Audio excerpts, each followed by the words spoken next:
Welcome to the Rusted Garden Homestead. It's late January and this is a bed that I planted last year from plants that I started indoors. Why is that important? I'm going to show you how to seed start Shasta Daisies, the nice green plants there. Notice how they look great and we get 20-degree nights in our winters here, even lower. Purple Coneflower, they're not quite up yet, but they're going to come back with force as soon as the spring arrives. We have Thyme in there. You can see right next to that Shasta Daisy are thyme plants. They make great ground covers. You know, of course you can use them for herbs, but they make excellent ground covers. They can take deep freezes. That's Columbines, beautiful flowers late spring. And as you walk down here, you'll see all the different plants, but it's basically four. Thyme, Shasta Daisies, right in there is Purple Coneflower, and a Columbines. Now, with 29 plants here, 14 thyme plants, 15 mixed perennials, if you just averaged $5 a plant for something this size, it's going to be about $150. You can start these indoors now, get them planted in the spring, and it really costs you, if you just did $1 a plant, $29 to set up this whole space. Let's go inside. I'll show you how I set them up. So today is January 25th. These were all started on December 20th. So that's what? About 5 weeks worth of growth. And don't forget, some of these take anywhere from 5 to 20 days to germinate. What do I mean by that? Well, here's Columbines that went in, and here are some bigger plants. They germinate more quickly than the ones just sprouting here. So you really want to start these, I'd say 10 to 12 weeks before you want them to get outside. You don't have to worry about big leaf growth. We could even cut that back. What we're trying to do is just get great root systems. We're going to divide this up. These have been overseeded. I'll go over the process with you. And we're just trying to get great root systems. Pot them up. You can put them into a 6-pack like this. The thyme I've already done, I put into containers like this. This can be divided again as it gets bigger. Going to be doing a video after this one on selecting the size of your containers, but someone's going to ask, well, why can't I just start these Shasta Daisies in here? So you put in 1, 2, 3, 4, 5, 6, 7, 8. You can do that, but I'm going to be able to divide these up at least one time here, a second time after that. But when they get this big, I don't need really the grow lights anymore. I seed start them in this flat. If I were going to seed start them all in here, I'm going to end up with 2 flats, maybe 3 flats. So I'm going to need more and more space when these are just germinating, if that makes sense. So the bigger containers you use, if you have the space, go ahead, start them in the biggest containers. But when you start them in larger containers, you're going to need more space to spread them out under your grow lights because you're going to be filling up more flats. So I like to use the smaller containers, different sizes, overseed them.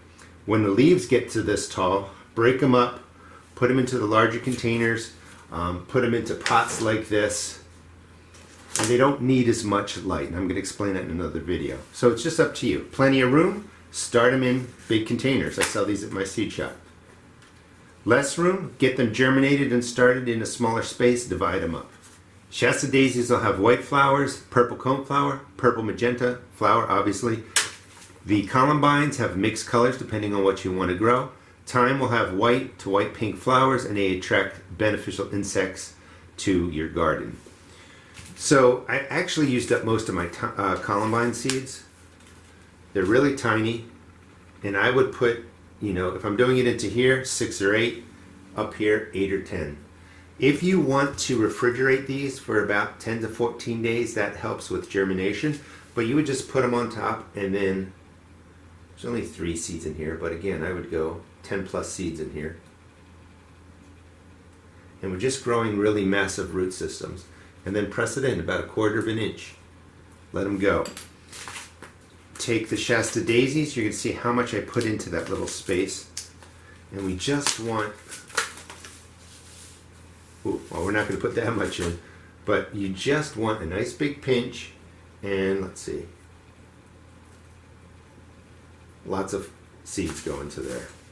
You don't need to refrigerate your daisy seeds. They'll probably be the first ones to sprout up. Mix them in, 1/4 of an inch, and you just want to get them all covered.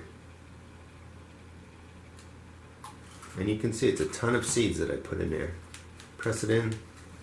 Most of them will germinate. If I was doing something in here, same kind of coverage, not as many seeds, but you just want a good coverage over here. That's going to be 8 to 10 daisy seeds. And a big plug of roots is all we want. Don't worry about the leaf growth. Purple coneflower, very similar to the daisies. And when I divide up the daisies, they're bigger seeds.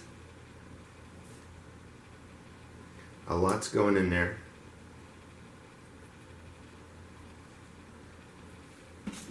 These can go down, same thing, 1/4 of an inch. Just make sure they're all covered, spread it out. Let them grow. If you have the room, you could put in like 2 seeds into here and let them just stay in here till they get really large. I like to tear them up. We're going to tear them up in half once and maybe again, depending on how many come up. They're going to go into a container like this. They don't have to stay under the grow lights. You can start moving them outside when the days are above freezing. Bring them in at night and you could just set up your tray like this. Just put in a bunch into a container and you just move this in and out. And then you're not using your grow lights anymore. You can start your other. So I get these started first. And then thyme. Thyme is a really small seed.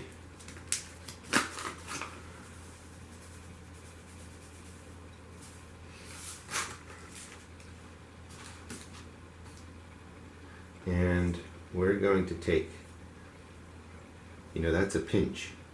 So a lot of seeds into each cell. Some people say leave them on the surface. I found they do perfectly fine just being scratched into the soil surface. And you just scratch them in.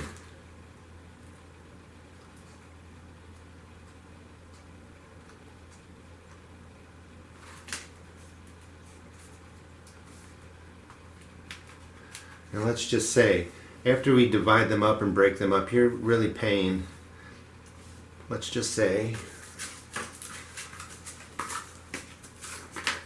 we're paying about $1 a plant. That's going to be about this big, and that's a lot more than it actually costs starting indoors. So it's 29 bucks rather than paying, what do we multiply that out to be? About $150, all by just starting your seeds indoors. Now, to divide them up, you could use cups like this, which I ran out of, but I usually go into bigger cups. I sell these at my seed shop too. So we're going to divide the Shasta daisies up into this. Let me grab some starting mix.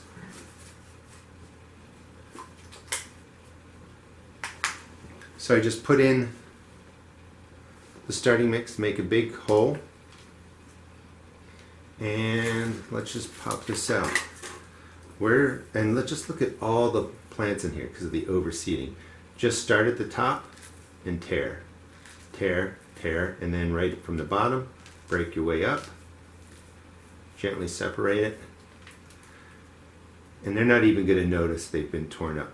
You could do it again, or you could put them right into here. When these get bigger, the root systems fill up this space, you divide them again. So we're taking, the smaller cells here, letting them get this big under the grow lights, conserving space under the grow lights, and then when they're this big, pop them in. You can just push it down. You don't need to be gentle. Gonna grab some more starting mix. Drop in the starting mix around here. Press everything in nicely. And we've divided, and that looks like we didn't even divide it. We've divided it out of this small cell, and we'd end up with 2 plants like this. When these grow over the next couple of weeks, we'll be able to divide it again. I'm going to put them into these baking pans. They'll go under the lights for now because I still have some room, but then I can just take them to my back porch, put them out during the day. You saw how well the Shasta daisies did even with the freeze, and then just move them in and out. Pretty simple.